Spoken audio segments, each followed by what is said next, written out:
में इतिहास में क्लास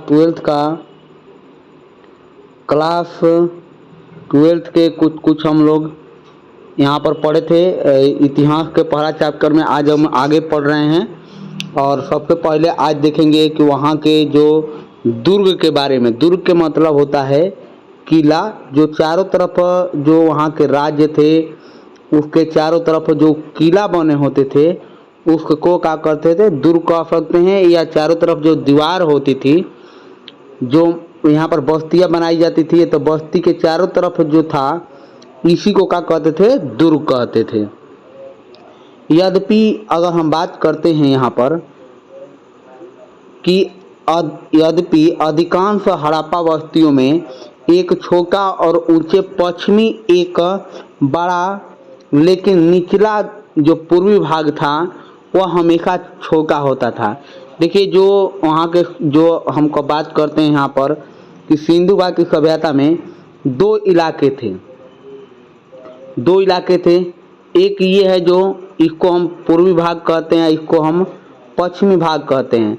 तो जो पश्चिमी भाग हुआ करता था उस समय में वो बड़ा इलाका था, क्योंकि यहाँ पर जो पश्चिमी भागों में यहाँ के लोग क्या करते थे, आम नागरिक इसमें निवास करते थे।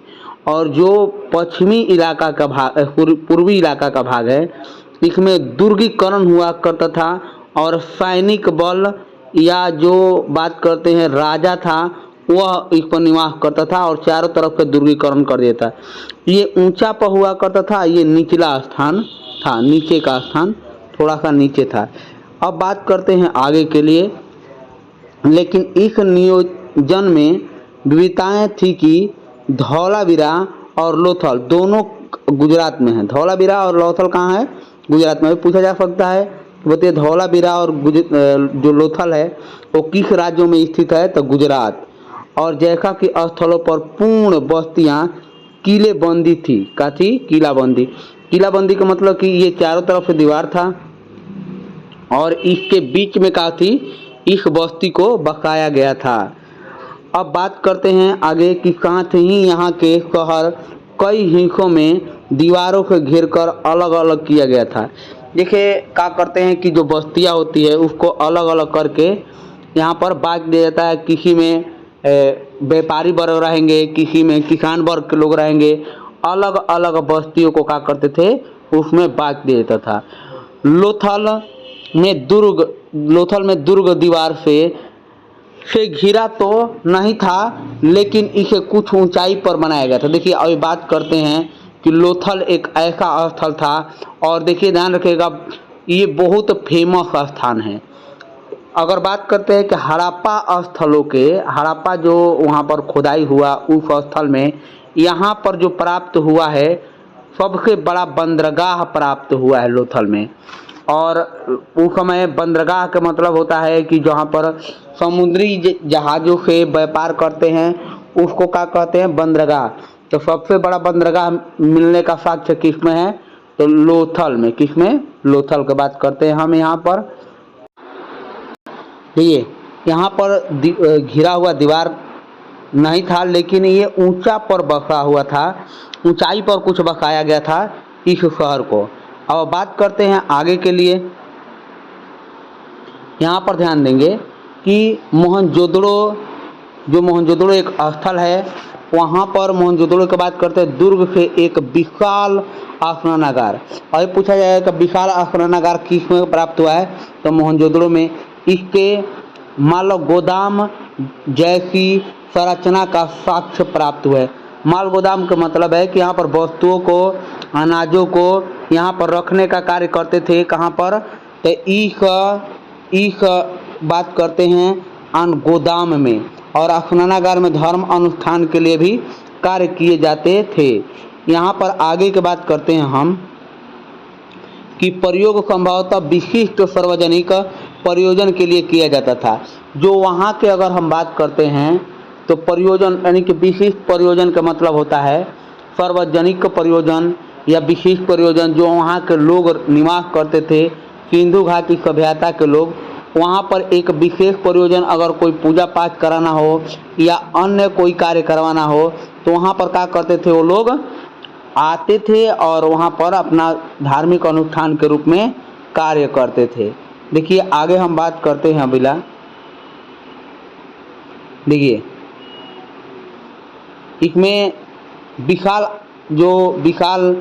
स्नानागार है, आंगन में बना एक आयताकार जलाशय है जिसके चारों ओर एक गलियारा है। देखिए जब ये बनाया गया था तो ये मान लीजिए कि आपका स्नानागार है, इसके चारों तरफ गलियारा बनाया गया था। फिर ऊंचे स्थान पर बैठने के लिए ताकि स्नान करके लोग वहाँ पर बैठ सकें, ये बनाया गया था। और एक तरफ से वहाँ पर किनारों पर ईंट को जमा कर एक जिप्सम के गारे का प्रयोग कर दिया गया था। देखिए वहाँ पर क्या होता था कि जैसे चबूतरा जिसको कहते हैं, चबूतरा का भी निशान प्राप्त हुआ है कि उसके किनारे पर चबूतरा बना दिया गया था ताकि लोग आकर वहाँ पर बैठें, और जिप्सम के गारे का प्रयोग करके इसे जलबद्ध कर दिया गया था। और फिर उसके आसपास के जो यहाँ पर बात करते हैं जिसको हम आज स्विमिंग पूल कहते हैं, और उसी प्रकार से ये क्या था, एक जलाशय था या तालाब कह सकते हैं, और उसमें जलमग्न कर देता था और जल से पानी एक बड़े नाले के बाहर निकलता था। इसमें नालियाँ भी निकाल देती थी ताकि गंदे पानी हो जाने की वजह से इसको बाहर निकाल सके, और एक ऊपर के दूसरा नाली लगा दी जिसके आसानी से भरा जा सकता था। बहुत अच्छा टेक्नोलॉजी था उन लोगों के उस समय में। ये सावधानों का अध्ययन का मतलब है कि जो शव के जलाने का या शव को जलाने की बात करते हैं या उसको गाड़ने की बात करते हैं, तो इसे बहुत सारा प्राप्त होती है। उपयोगी और विलासिता की वस्तुओं का भी अध्ययन किसी सांस्कृतिक विषय में रहने वाले लोगों का माध्यम सामाजिक और आर्थिक भिन्नताओं को जानकारी प्राप्त होती है। देखिए जब वहाँ पर खुदाई दौरान हुई तो सावधान मिले। सावधान का होता है कि जो गड़ी हुई लाश होती है या बहुत साल पहले उसको लोग दफना दिए गए हैं, तो उससे पता चलता है कि वहाँ के लोग विलासिता के वस्तु यानी कीमती वस्तुएं वहाँ पर नहीं गाड़ते थे। जो आम नागरिकों में यूज होने वाले वस्तुएं हैं उसको, या हम कहते हैं विलासिता के वस्तु से विलासिता के वस्तु भी कहीं कहीं मिली है, यानी महंगी वस्तु जिसको कहते हैं, या वहाँ की जो संस्कृति है, हाव भाव है या सामाजिक भिन्नता है, इसके पता चलता है कि लोग क्या करते थे। अगर आप ही सोचिए कि थोड़ा सा अगर कोई वस्तु मिलती है तभी तो हम जानकारी प्राप्त कर सकते हैं कि वहाँ पर क्या मिला है क्या नहीं मिला है, किससे कैसे क्या होता है। तो यानी कि जब तक कोई वस्तु प्राप्त नहीं होते तब तक हम उस स्थल के बारे में नहीं कर सकते हैं। तो इस बात को ध्यान रखिएगा। आगे कहते हैं कि हड़प्पा सभ्यता के विभिन्न स्थलों से कुछ सावधान मिले हैं। सावधान मतलब कि हड़प्पा सभ्यता के बहुत सारे ऐसे इलाके थे जहाँ पर खुदाई के दौरान हड्डियाँ प्राप्त हुई है, या शव को जिसको मम्मी में रखकर उसको रख देते थे, जिसके मृत को दफनाया गया था, जिसमें क्या किया गया था, यानी सावधान का मतलब है कि जिसमें मृत को क्या कर दिया था, दफना दिया गया था। एक प्रकार का गर्त थे जहाँ पर शव के साथ दैनिक उपयोग में कुछ वस्तुएं भी रखी होती थी। कहने का मतलब ये है कि देखिए आज भी लोग क्या करते हैं कि जब लोग मर जाते हैं तो उसके लोग को मान्यता प्राप्त है या जो परंपरा है वो कहते हैं कि ये जब जीवित हो जाएंगे यानी पुनर्जन्म में इनका विश्वास होगा तो अपने वस्तुओं का यूज कर पाएंगे। इसलिए उसके शव के साथ वो लोग क्या करते हैं, उनके साथ दान कर देते थे और उसके साथ गाड़ देते थे। कुछ वस्तु भी रखी गई थी जिसके मृदा भांग यानी मिट्टी से बना हुआ बर्तन था, या उनके आभूषण या शंख छाले जैस्पर का होता है एक प्रकार के उपरत्न था, उसको क्या करते थे वहाँ पर गाड़ देते थे। इसके मानक तथा तांबे के दर्पण भी वहाँ पर प्रमुख थी। और मानके कोई मान लीजिए कि मानके मतलब होता है कि जैसे कोई नापने वाले वस्तु है या कोई मापने वाले जिसको कहते हैं, तो या तांबे के दर्पण को क्या करते थे वहाँ पर जो दैनिक कार्यों में या दैनिक जीवन में प्रयुक्त होने वाले वस्तुओं का करते उनके साथ दफना देते थे। इससे पता चलता है कि लोग पुनर्जन्म पर विश्वास करते थे। तो अभी पूछा जाएगा कि बताइए कि हड़प्पावासी ने पुनर्जन्म पर विश्वास करते थे कि नहीं, तो करते थे। सावधान का अध्ययन के स्पष्ट होता है कि हड़प्पावासी लोग मृतकों के साथ कीमती वस्तुओं को दफनाने का विश्वास नहीं रखते थे। जैसे मान लो कि जो विलासिता की वस्तु है, विलासिता का मतलब होता है कीमती वस्तुओं को लोग नहीं दफनाते थे, इससे बात पता चलता है। चलिए देखिए आगे हम बात करते हैं। यहाँ पर देखिए, रोजमर्रा के उपयोग की वस्तु में चक्कियाँ, मृत भांग, सुई, झावा आदि सम्मिलित है। रोजमर्रा का मतलब होता है प्रतिदिन यूज होने वाले वस्तु। उसमें चक्कियाँ, जब वो लोग अपना आटा या गेहूं को पीसते थे या चावल को, दाल को, तो इसीलिए चक्की बनाए थे, तो चक्की का उपयोग करते थे। मृत भांग का मतलब मिट्टी से बना हुआ बर्तन या सुइया या जो झावा था वो आदि का रोज उपयोग करते थे। इसे पत्थर अथवा मिट्टी के सामान्य पदार्थों से बना होता था, जो हमेशा यूज किया जाता था। पदार्थ से बना होता था और ये वस्तुएं बस्तियों में सामान्य रूप से सर्वत्र प्राप्त होती थी। सर्वत्र का मतलब सभी जगह प्राप्त होती थी, और इसलिए रोजमर्रा के वस्तु के नाम से जानते हैं, या सर्वज जिसका हम उपयोग करते थे। आगे चलते हैं हम लोग। ठीक है, पुरातात्विक विदों द्वारा उन वस्तुओं को कीमती माना गया है जो विलासिता की वस्तु है, जो दुर्लभ अथवा महंगी थी, उसको क्या माना गया है? कीमती वस्तुएं। वे वस्तुएं स्थल स्तर पर उपलब्ध पदार्थों से अथवा जटिल तकनीकी से बना होता था। जटिल तकनीकी का मतलब है बहुत उसमें मेहनत करके उस वस्तुओं को बनाया जाता था। उसको हम लोग महंगे या विलासिता के वस्तु के रूप में जानते हैं। जैसे में कुछ विलासिता के वस्तु यहाँ पर दर्शाए गए हैं, इसको एक बार देखिए। जैसे में यहाँ पर बात करते हैं फायांस,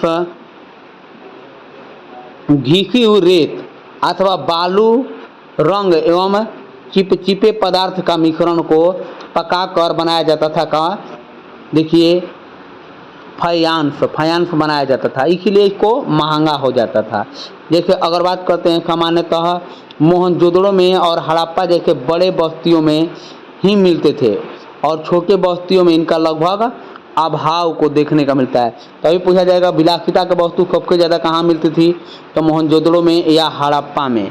मोहनजोदड़ो या हड़प्पा उस समय के बहुत बड़े स्थलों में से एक है, उस समय के बहुत बड़े स्थलों में से एक था। आगे हम देखते हैं यहाँ पर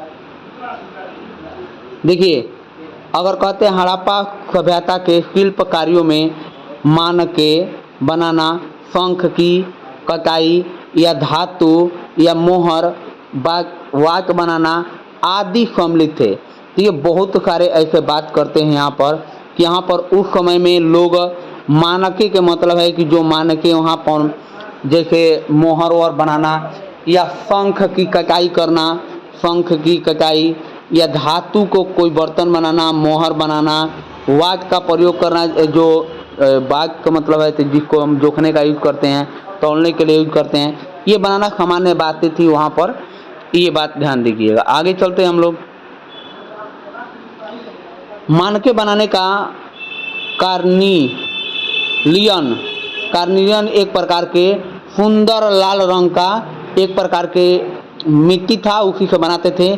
जैस्कर देखिए, स्फटिक या काकस, सेलखड़ी, तांबे, कांसा, सोना, शंख, फांस, पक्की मिट्टी जो मिट्टी था आदि का प्रयोग होते थे। मानके बनाने के लिए इन सभी का प्रयोग करते थे। तो मान कभी पूछा जाए कि बताइए जो सिंधु घाटी सभ्यता के लोग हैं मानके को बनाने के लिए किस चीज़ का प्रयोग करते थे, तो सुंदर एक लाल रंग का जो कार्निलियन है उसका प्रयोग करते थे। जैस्पर का प्रयोग करते थे। यहाँ पर स्फटिक का या काकस का प्रयोग करते थे। सेलखड़ी का प्रयोग करते थे। सेलखड़ी एक प्रकार का पत्थर है। तांबे, कांसे, सोना, शंख या फांस, पक्की मिट्टी आदि का प्रयोग करते थे। ये बात ध्यान रखिएगा, मानके बनाने के लिए ये लोग करते थे उपयोग।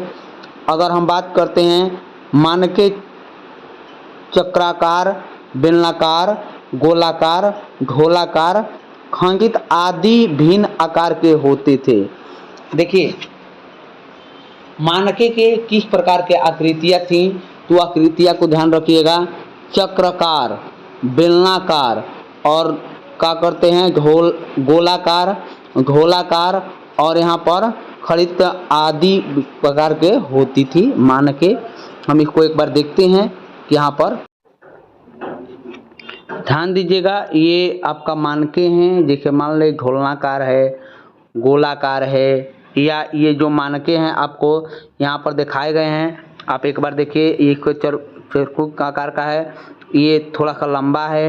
इस तरह के कुछ मानके था जो आपको पढ़ना है। देखिए यहाँ पर हम लोग देख चुके हैं कि मानके कैसे हैं, चक्राकार, बेलनाकार, गोलाकार, गोलाकार, खंडित आदि के भिन्न आकार के होते थे। आगे देखते हैं हम लोग। अगर हम बात करते हैं यहाँ पर कि सामान्यतः पुरातात्विक विदों के स्तर पर जो पिंड है पूरे शंख अथवा तांबे अयस्क जैसे कच्चे माल औजार अपूर्ण वस्तुओं से छोड़ा गया है। देखिए जो तांबे के था या औजार के या माल के, जैसे मान ले को अपूर्ण वस्तु वहाँ पर छोड़ी गई है, या जो जिसको माल या कचरा कहते हैं, उससे पता चलता है कि यहाँ पर वस्तुओं को बनाने का कार्य होता था। और इसे कूड़े करकट भी आदि से भी वहाँ आधार पर शिल्प उत्पादन के बारे में पता चलता है, या उसके केंद्रों के बारे में पता चलता है। देखिए क्या होता है कि देखिए मान लीजिए कि कहीं पर बहुत सारे कूड़ा करकट डाले गए हैं, रखे गए हैं, तो इसका मतलब कि वहाँ पर हो सकता है कि उस वस्तु का उत्पादन किया जाता होगा या उत्पादन केंद्र रहा होगा। आगे देखते हैं हम लोग कि समुद्र तट के समीप स्थित नागेश्वर और बालाकोट बस्तियों को शंख के बनाने और वस्तु जैसे चूड़ियाँ, करछियाँ एवं पचिकारी की वस्तुओं को निर्माण का प्रमुख केंद्र था। अभी पूछा जाएगा, बताइए चूड़ियों का केंद्र कहाँ पर था? तो जो बालाकोट है, बालाकोट अभी पाकिस्तान के इलाके में, या नागेश्वर की जो बात करते हैं, यहाँ पर करछियाँ या चूड़ियाँ या पचिकारी वस्तुओं को या शंख बनाने का कार्य वहाँ पर बहुत अच्छे से किया जाता था। हड़प्पा सभ्यता के कालों में शिल्प उत्पादन के लिए केवल स्थानीय कच्चे माल का प्रयोग नहीं होता था, यानी केवल और केवल स्थानीय कच्चे माल का प्रयोग नहीं करते थे।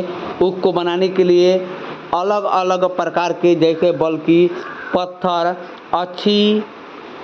अच्छी लकड़ी एवं धातु आदि कच्चे पदार्थ को जलोढ़ मैदान के बाहर के क्षेत्रों से भी मंगाने पड़ते थे। और इसके लिए हेतु उन्होंने कई तरह की अपना तरीका अपना रखा था। देखिए ध्यान रखिएगा कि जब वस्तुएं अच्छे प्रकार के बनानी होती है तो उसको अलग अलग जगहों से अलग अलग वस्तुओं को क्या करना होता था, मंगाना पड़ता था, ताकि उसके मिश्रण करके एक अच्छे प्रकार के बर्तन या अच्छे प्रकार के वस्तुओं को बनाया जा सके। इसीलिए अलग अलग जगहों से मंगाते थे। नील रंग के कीमती पत्थर लाजवर्द मणि को देखिए सूत्रधारी या सुंदर अफगानिस्तान के या लोथल अथवा भदौड़ा गुजरात से, कर्निया से, दक्षिणी राजस्थान के, वो लोग गुजरात से क्या करते थे, मंगाते थे। ये बात के ध्यान दीजिएगा। अभी लाजवर्द मणि वो कहाँ से मंगाते थे, तो अफगानिस्तान से, या लोथल से भदौड़ एक स्थान है, वहाँ से गुजरात से वो लोग क्या करते थे, मंगाते थे। राजस्थान के गुजरात से सेलखड़ी अथवा तांबे धातु को देखिए आज भी खेतड़ी राजस्थान जो है वो प्रसिद्ध है किसके लिए, तांबा के लिए, और उस समय के लकड़ी गुजरात से मंगाते थे और मंगाकर उस वस्तु को क्या करते थे, निर्माण करते थे। ये बात ध्यान रखिए। आगे चलते हैं हम लोग। हड़प्पावासी कच्चे माल के प्राप्त करने के लिए अभियान भेजते थे, जिनके माध्यम से स्थानीय समुदाय के साथ संपर्क स्थापित हो सके। अभियान के मतलब है उसके साथ कोई ना कोई एक मोहर या कोई पहचान विदा करते थे, ताकि लोगों को पहचान हो सके। राजस्थान में खेतड़ी के अंचल में तांबे के लिए और दक्षिण भारत में सोने के लिए ये लोग अभियान भेजना ये उनके लिए प्रमुख कार्य था। वहाँ पर विदा करते थे ताकि लोग को पहचान हो सके और वहाँ पर अच्छे माल प्राप्त हो सके। आज भी लोग क्या करते हैं कि कुछ ना कुछ साक्ष्य प्राप्त करते हैं, भेजा करते हैं किस तरह का हम लोग को वस्तु प्राप्त करना है, ताकि उसको अच्छे से खोजा जा सके।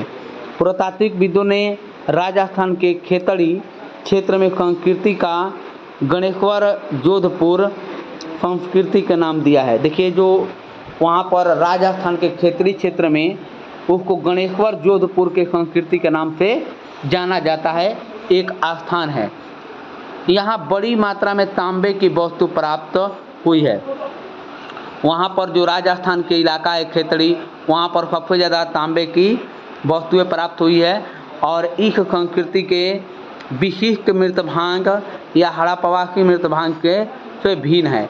जो वहाँ के बात करते हैं राजस्थान के जो मृत भांग है या जो बात करते हैं हड़प्पावासी के मृत भांग है, दोनों एक दूसरा के अलग अलग प्रकार के हैं। अब देखिए आगे,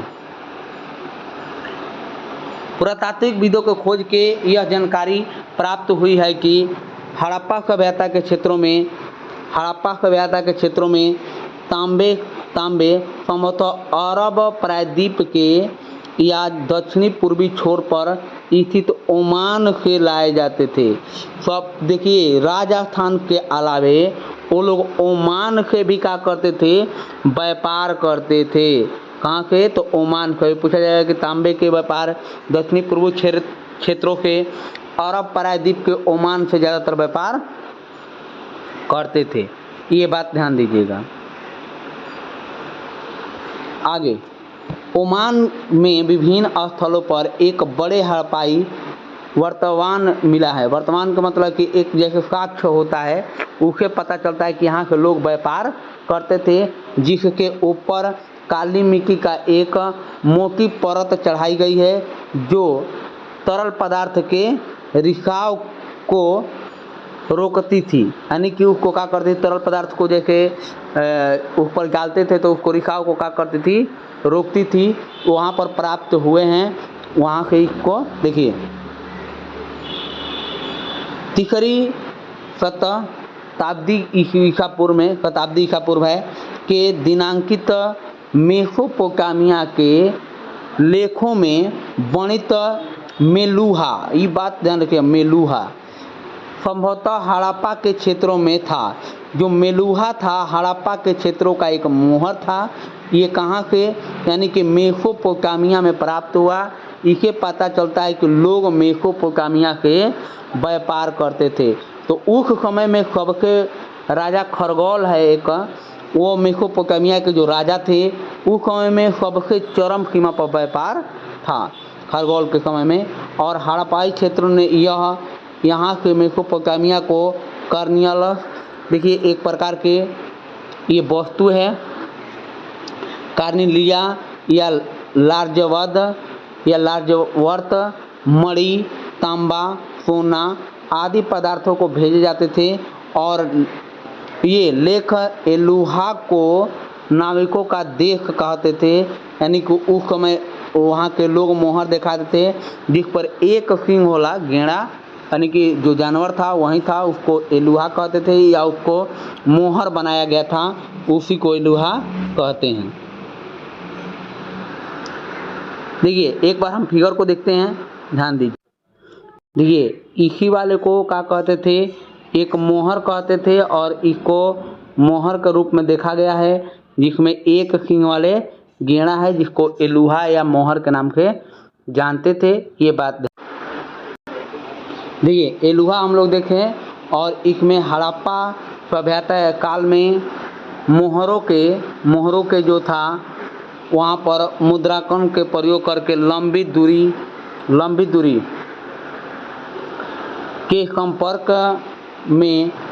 के संपर्कों में सुविधाजनक बनाने के लिए किया गया था, ताकि एक स्थान से दूसरे स्थान तक जाकर आसानी से व्यापार कर सकें और उसको मोहर दिखा सकें, और इससे व्यापार आसानी से हो सकता है कि हम लोग यहाँ से व्यापार करने आए हैं। सामान्यतः हड़प्पाई मोहरों में एक पंक्ति में कुछ लिखा होता था जो संभवतः उनके मालिक के नाम था और पदवंती के दर्शाया गया था कि जो देखिए आज भी लोग क्या करते हैं कि जो जैसे अमेज़न हो गया, फ्लिपकार्ट हो गया, उस पर आता है जो कोई भी वस्तु मंगवाते हैं तो उस पर देखते हैं कि उस पर लिख कर बाहर में आता है तो किसके नाम से है, कहाँ पर एड्रेस है। उस तरह से वस्तु समय मंगाते थे तो उस पर एड्रेस या मालिक का नाम लिखा होता था। ये बात के ध्यान रखिए। हड़प्पा सभ्यता के अधिकांश अभिलेख संक्षिप्त हैं। संक्षिप्त का मतलब छोटे हैं। इस अभिलेखों के लिपि आज तक पढ़ी नहीं गई। अभी पूछा जा सकता है कि बताइए कि सिंधु घाटी सभ्यता के लिपि को पढ़ा जा सकता है कि नहीं, तो नहीं पढ़ा जा सकता है। ये बात ध्यान रखें। और पढ़ी गई लिपि है, इसको सिर्फ चित्रात्मक लिपि के नाम से जानते हैं। अब देखिए संभवतः यह लिपि दाएं से बाएं, अभी पूछा जा सकता है ये कि दाएं से बाएं लिखी जाती थी, या सबसे लंबी अभिलेख में लगभग में 126 अक्षरों का प्रयोग किया गया है। कितना प्रयोग किया गया है? 26 अक्षरों के। सबसे लंबे अभिलेख में कितने का प्रयोग किया गया है? 26 का।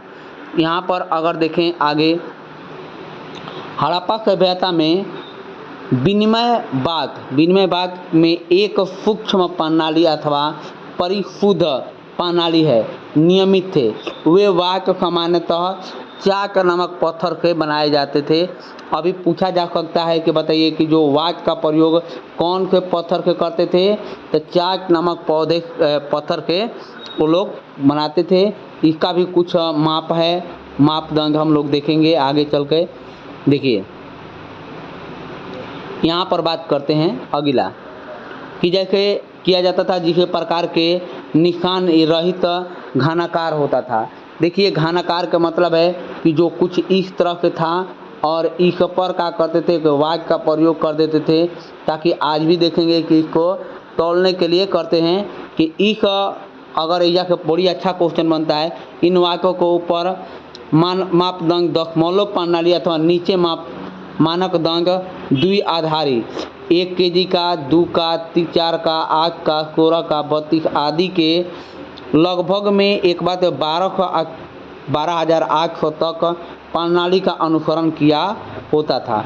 प्रणाली का मतलब है कि इसका प्रयोग वहाँ पर करते थे, वाक्यों में वाक्य का प्रयोग करते थे कि इस तरह से तोला जा सकता है। 1, 2, 4, 8, 16, 32 इस तरह से वहाँ पर वाक्य का प्रयोग करते थे। वाक्य का मतलब होता है जिसको तोला जाता है, उसी को वाक्य कहते हैं। हड़प्पाई समाज में जटिल फैसले लेने अथवा उन्हें कार्यविहित करने के संकेत मिलते हैं। उनके कार्यविहित करने का या उदाहरण स्वरूप अगर बात करते हैं, हड़प्पाई वस्तुओं में असाधारण एकरूपता को भी ही जैसे है, यानी कि असाधारण रूप के उसको काम करते थे, जैसे मृत भांग, मोहर, ईंट का के अस्पष्ट होना, इसका भी प्रयोग वो लोग करते थे हड़प्पावासी। अगर हम बात करते हैं यहाँ पर सत्ता के केंद्र अथवा सत्ताधारी लोगों के विषय में पुरातात्विक विवरण में हमें कई त्वरित उत्तर नहीं देते हैं, मतलब पूरा स्पष्ट नहीं होता है। तो वहाँ पर जो नगर पालिका थी, वहाँ पर सत्ता वर्ग के लोग को नगर पालिका कहते थे और नगर पालिका वहाँ पर निवास करती थी। और इससे बहुत सारे लोगों ने कहा कि वहाँ पर राजा राज था, ये था। जैसे सभी विद्वानों का अलग अलग मान्यता प्राप्त हुआ, यानी कि पुरातात्विक विदों के मोहनजोदड़ो के मिले विशाल भवनों में एक प्रासाद की संज्ञा दी है, परंतु इसके संबंध में कोई भव्य वस्तु प्राप्त नहीं हुआ है। तो वहाँ पर बात पता गया कि वहाँ पर पुरोहित कहते थे, पुरोहित एक प्रकार के राजा होते थे, उसको वहाँ पर मोहनजोदड़ो में वहाँ पर एक ही हाथ है उनको प्राप्त हुआ है, तो इससे पता चलता है, लेकिन अन्य वस्तु वहाँ पर प्राप्त नहीं हुआ है। हड़प्पा सभ्यता से एक पत्थर की मूर्ति मिली है जिस पर पुरोहित राजा की संज्ञा दी है। इसका नाम आज भी प्रचलन में है। अगर हम बात करते हैं पुरोहित राजा, अब इसको हम थोड़ा सा देखते हैं कि कौन है पुरोहित राजा। देखिए, इन्हीं को क्या मानते थे वो लोग, पुरोहित राजा मानते थे, जिसमें एक यहाँ पर बात करते हैं एक ही उनका का है हाथ है, और यहाँ पर पत्थर के बने होते थे, कुछ डिजाइन बनाए गए हैं, और इसको उन्होंने लोगों ने क्या माना था कि पुरोहित राजा मानते थे। ये बात ध्यान दीजिएगा, यहीं प्राप्त हुआ है। देखिए, कुछ पुरातात्विकविदों के मत है कि हड़प्पावासी समाज में शासनों का अभाव था। कुछ लोगों का मानना ये भी है कि वहाँ पर शासन नहीं होते थे, कोई भी राजा का शासन नहीं था, सभी लोगों को सामाजिक स्थिति एक समान थी। जबकि कुछ पुरातात्विकविदों को ये भी मानना है कि वहाँ के जो वहाँ कोई एक बल्कि कई शासक थे, जैसे कि मोहनजोदड़ो और हड़प्पा के अपने अलग अलग राजा होते थे। तो बहुत सारे लोगों को मान्यता ये भी है कि वहाँ पर राजा हुआ करते थे, अलग अलग जगहों का अलग अलग राजा थे। कुछ लोगों को मानना है कि कोई भी राजा नहीं होते थे, सब लोग अपना अपना कार्य करते थे। कुछ पुरातात्विकविदों का मत है कि सब हड़प्पा और मोहनजोदड़ो एक ही राजा था और अंग थे। इस बात का प्रमाण हमें वस्तुओं के स्पष्ट समानता से प्राप्त होती है। वहाँ के एक ही राजा हुआ करते थे और लोग मानते हैं। देखिए, नियोजित वस्तुओं ईंट के प्रकार के निश्चित अनुपात और वस्तुओं के कच्चे माल स्रोत समीप स्थापित होने से स्पष्ट होता है वहाँ के राजा एक ही था। यानी कि बहुत सारा ऐसे वस्तु मिली है जिसे पता चलता है कि वहाँ के राजा एक ही है। वहाँ के जैसे ईंट हो गया, या जो बस्ती में कच्चे माल के बात करते हैं, इससे पता चलता है क्या है कि एक ही राजा। ये हड़प्पा सभ्यता के अगर हम बात करते हैं, यहाँ पर लॉन्ग क्वेश्चन बनता है कि हड़प्पा सभ्यता के पतन के कारण को लिखें। यहाँ पर बात करते हैं, बहुत सारे कारण हैं, जलवायु परिवर्तन, वनों की कटाई, दूसरा का लिख सकते हैं अगला बाढ़ का लगातार आना, नदियों के अगर बात करते हैं नदियों को एक बैग का हो जाना, सूख जाना, जल स्तरों में का जल स्रोतों का मार्ग बदलना, नदी जैसे मार्ग बदल देती है, कृषि योग्य भूमि का अत्यधिक उपयोग आदि प्रमुख थे वहाँ के जो सिंधु घाटी सभ्यता के पतन। ये भी बात है, यहाँ पर ध्यान दीजिएगा। भारतीय पुरातात्विक सर्वेक्षण विभाग के प्रथम जनरल अलेक्जेंडर कनिंघम को भारतीय पुरातत्व का मानते थे जनक। अभी बताइएगा कि अलेक्जेंडर कनिंघम को पुरातत्व विभाग को क्या मानते हैं, भारतीय पुरातत्व विभाग को यहाँ पर जनक मानते थे। ये ध्यान देंगे। यहाँ पर अगला है कि अलेक्जेंडर कनिंघम ने चौथे से 7वीं शताब्दी के मध्य भारतीय उपमहादेश में आए चीनी बौद्ध तीर्थयात्री को छोड़कर वृत्तांकों के उनका कार्य निकाला था, वहाँ पर पहचान कर ली थी का प्रयोग करके वस्तुओं को पहचान करने में बहुत सहायक हो चुके थे। यानी कि वो अलग अलग यहाँ पर वेदांतों चीनी या बौद्ध के बात करते हैं, तीर्थयात्रियों को छोड़कर वृत्तांतों के बारे में प्रयोग करके उन्होंने जानकारी प्राप्त करी और इकट्ठा की, और जिसे पता चलता है, इसीलिए इनको भारतीय पुरातत्व विभाग को जनक कहते हैं। सिंधु घाटी की सभ्यता का खोज 2 पुरातात्विक एक दयानंद साहनी जो बात करते हैं हड़प्पा सभ्यता का खोज किए, और जो मोहनजोदड़ो का खोज किए वो राखलदास बनर्जी ने किए थे। अगर बात करते हैं हड़प्पा सभ्यता के खोज के, तो दयाराम साहनी जो किए थे 1921 ईस्वी में किए थे, और जो राखलदास बनर्जी जो हम बात करते हैं कि मोहनजोदड़ो का खोज किए, वो आपका 1922 ईस्वी में किए थे। ये भी बात ध्यान देंगे। यहाँ से ऑब्जेक्टिव क्वेश्चन पूछा जाता है कि कौन किए थे।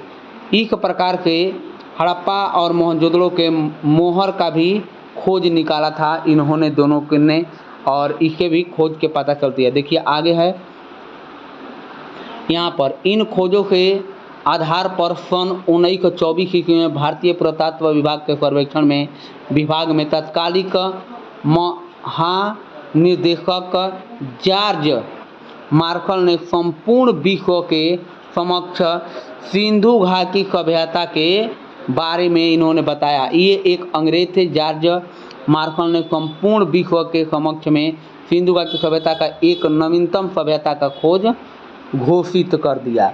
ये बात का ध्यान रखिए कि इसी के देखरेख में महानलोबिस निर्देशक के रूप में जॉन मार्शल के रूप में इन्होंने दोनों सभ्यताओं का खोदाई किया गया था, यानी कि हड़प्पा और मोहनजोदड़ो का खोदाई इन्हीं के कहने पर किया गया था। बात करते हैं आगे। मार्शल भारत के में कार्य करने वाले पहले पेशेवर और पुरातत्वविद थे जो यहाँ के यूनान और ग्रीक में अपने कार्यों का अनुभव भी लगाया, अनुमान लगाया, यानी कि अनुमान का अनुभव कर दिया, वहाँ पर लगाया कि यहाँ के सभ्यता बहुत साल पहले थी और यहाँ पर पुरातत्वविद के पुरास्थलों का निर्माण, वस्तुओं तथा संरचनाओं का निर्माण या आदि फिर उनके छोड़कर की जाने वाले फलस्वरूप कभी को इन्होंने ज्ञात कर दिया। और ये बात ध्यान देंगे। आगे चलते हैं हम लोगों जब एक स्थान पर नियमित रूप से रहने लगते थे तो उसे भूखंड या मानवरत उपयोग में पुनः उपयोग के निर्माण में आवासीय का मतलब होता है, मतलब के यानी कि जिसमें मलबों का किला कहते थे, जहाँ पर लोग रहने लगते थे उसको आवासीय किला के नाम से भी जानते थे। एक होता है मृतकों का किला। मृतकों के किला का मतलब होता है मोहनजोदड़ो का शाब्दिक अर्थ मृतकों का किला है। और जहाँ पर ये बात किला होती है, किला का स्तर में अध्ययन को स्तर का विज्ञान भी कहा जाता है। सामान्य सबसे निचले स्तर जिसको प्राचीनतम अथवा सबसे ऊपरी स्तर को नवीनतम के बात करते हैं, नवीनतम स्तर के रूप में प्राप्त होता है। इसे भी प्राप्त होता है कि वहाँ पर निचले स्तर या ऊपरी स्तर की बात करते हैं। देखिए पुरातात्विक वस्तुओं के विशेष ने संस्कृति कालखंडों और जोड़ने का भी एक प्रमुख स्थल था और संस्कृति के क्रम में